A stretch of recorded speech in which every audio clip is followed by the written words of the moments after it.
तर चला झटपट अशी आपण आज आलूची रस्सा भाजी करूया. मी इथे आलू कट करून घेतले आणि आलू शिजवून घेत आहे, अगोदर उकळून घेत आहे आणि भाजीला टेस्ट खूप छान येते. एकदम हॉटेलसारखी रेस्टॉरंटसारखी टेस्ट येते. खूप छान भाजी होते. नक्की ट्राय करा तुम्ही एकदा.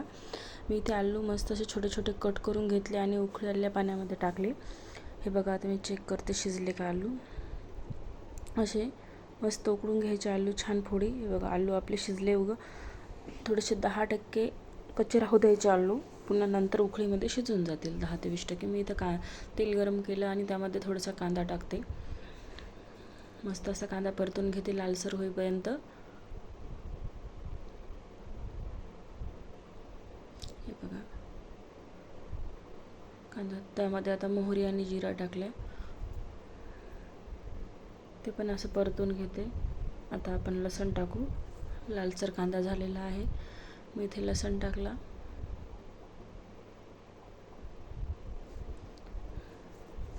पाच ते 6 सेकंद आपण परतून घेऊ. आणि मी इथे आता कोथिंबीर टाकते. फोडणीमध्ये कोथिंबीर टाकली की वेगळीच टेस्ट येते भाजीला छान. मी कोथिंबीर टाकलेलं आहे इथं. आता आपण हळद, चटणी, मीठ टाकू. इथे मी 1 चम्मच हळद, अर्धा चम्मच हळद, 1 चम्मच लाल तिखट आणि मीठ चवीनुसार टाकले. मस्त असं परतून घेऊ आणि लगेच आपण आलूच्या फोडी पाणी काढून यामध्ये टाकू. मस्त अशा खालीवर परतून घेऊ. बघा बघा कसा कलर दिसते आपल्या भाजीला. बघा पाणी सोबतच टाकायचं नाही आपल्याला, नंतर टाकायचं थोड्या वेळाने. असं परतवून घ्यायचं छान. 1 मिनिट भाजी आपल्याला अशीच राहू द्यायची, पाणी टाकायचं नाही थोडा वेळ. आता पाणी टाकते मी यामध्ये.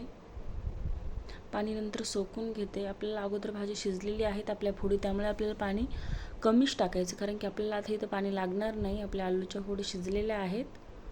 हे बघा एवढं दिसत आहे, पण आता याच्यातलं पाणी बरंचसं कमी होतं. नंतर मी कोथिंबीर टाकली थोडीशी. बघा आपली भाजी किती छान कलर आलेला आहे आपल्या भाजीला. आता एक मस्त एक अशी खळखळ उकळी येऊ दिलेली आहे. आणखीन थोडासा कोथिंबीर टाकला आहे मी. बघा भाजीचा कलर कसा बदलला आहे.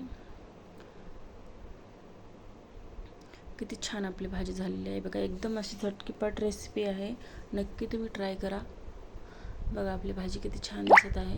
मी यामध्ये थोडंसं जिरा कूट टाकते. तुम्ही मसाले वगैरे पण टाकू शकता. मी इथे मसाले नाही टाकणार आहे. मी शेंगदाण्याचा कूट टाकलेला आहे. बघा थोडंसं, जास्त लागणार पण नाही भाजीला. अशा या भाजीला 1 चम्मच मी शेंगदाण्याचा कूट टाकलेला आहे. परत थोडंसं टाकून ते.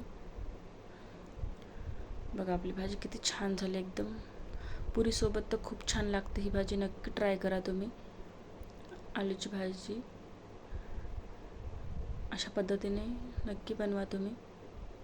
बघा किती भाजी आपली आळलेली आहे, किती पातळ होती आणि किती पाणी कमी झालं. किती छान अशी कन्सिस्टन्सी आहे भाजीची. बघा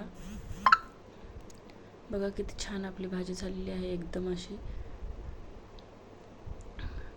नक्की ट्राय करा तुम्ही एकदा ही भाजी.